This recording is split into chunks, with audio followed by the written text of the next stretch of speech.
તારીખ 26/3/26ના રામનવમીના રોજ સતી માતા યુવક મંડળ દ્વારા આયોજિત રામ ક્રિકેટ ટુર્નામેન્ટ 2026માં મરાઠા વોરિયર્સ વડોદરાની ટીમને રોકડ ઇનામ ના મળતા વાંધાજનક ટિપ્પણીઓ કરી હતી, જેના વિરોધમાં ક્રિકેટ ટુર્નામેન્ટના આયોજકોએ પત્રકાર પરિષદનું આયોજન કર્યું હતું। ગત તારીખ 26/3/26ના રોજ સતી માતા યુવક મંડળ દ્વારા રામ ક્રિકેટ ટુર્નામેન્ટ 26નું ભવ્ય આયોજન ટુર્નામેન્ટના આયોજક ફેનિલભાઈ છુવાડા, જયેશભાઈ દળવી, રોહિતભાઈ રાઠોડ તેમજ તેજસભાઈ જરીવાલા દ્વારા કરવામાં આવ્યું, જેમાં અલગ અલગ 64 ટીમોએ ભાગ લીધો।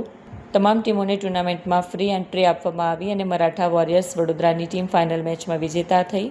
વિજેતા ટીમને એક મુખ્ય ટ્રોફી, 14 નાની ટ્રોફી અને એક સાયકલ ગિફ્ટમાં આપવામાં આવી, જેનો તે લોકો સ્વીકાર ન કર્યો અને રોકડ ઇનામ ₹25,000ની માંગ કરી। પરંતુ વિજેતા ટીમ મરાઠા વોરિયર્સ વડોદરાએ મેચમાં ડ્રેસ કોડ વારંવાર બદલી નાખવા, દરેક મેચમાં અલગ અલગ ખેલાડીને રમાડવા અને મેચના નિયમોનું ઉલ્લંઘન કરતા આયોજકો દ્વારા રોકડ ઇનામ ₹25,000ની જગ્યાએ બાઇકની ટ્રોફી અને સાયકલ આપી, જે વિજેતા ટીમે આ તમામ ઇનામોનો બહિષ્કાર કર્યો।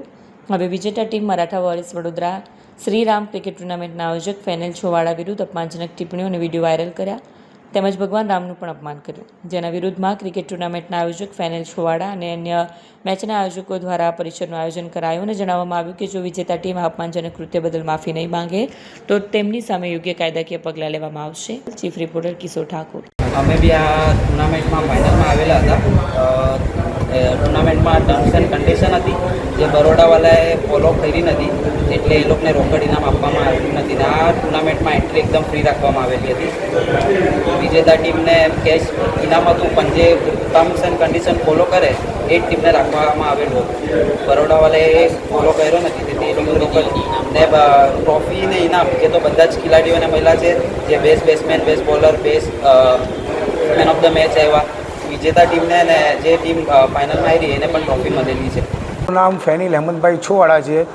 સતી માતા યુવક મંડળ દ્વારા શ્રી રામ કપનું આયોજન કરીએ છીએ અમે છેલ્લા 7 વર્ષથી, ને કોઈ વિરોધ થતો છે નહીં ને તદ્દન અમે એન્ટ્રી ફી ફ્રીમાં રમાડીએ છીએ, કોઈની પાસે પણ ચાર્જ લેતા નથી।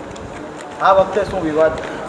આ વખતમાં વિવાદમાં એવું છે કે વડોદરા વોરિયર્સની એક ટીમ છે, એ લોકોએ મરાઠા વોરિયર્સ વિજેતા ટીમ થયેલી છે ને ટફ એન્ડ કન્ડિશનનું પાલન એ લોકોએ અમારું કર્યું નથી।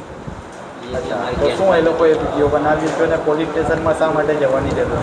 એ લોકોએ વિનિંગ થઈને જે અમને ઇનામ આપ્યા છે એનો બહિષ્કાર કર્યો અને ₹25,000ની માંગણી કરી છે। પોલીસ સ્ટેશનમાં તમે શું અરજી કરી?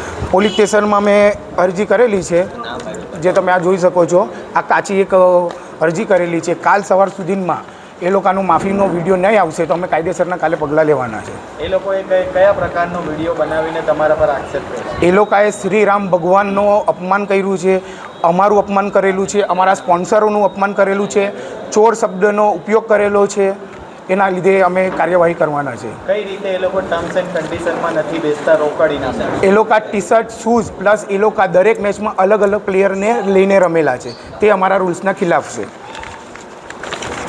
અને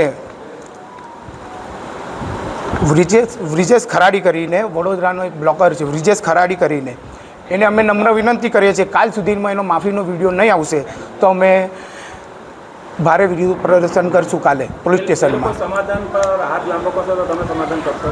એ લોકો સમાધાન કરવા તૈયાર હોય તો અમારી એક જ માંગણી છે કે કાલ સુધીમાં જે વ્રિજેશ ખરાડી કરીને યુટ્યુબર છે વડોદરાનો, એનો વિડીયો માફીનો આવવો જોઈએ, નહીંતર આ વિરોધ ચાલુ રહેશે, કારણ કે એ લોકોએ શ્રીરામ ભગવાનને પણ ગાડી આપેલી છે।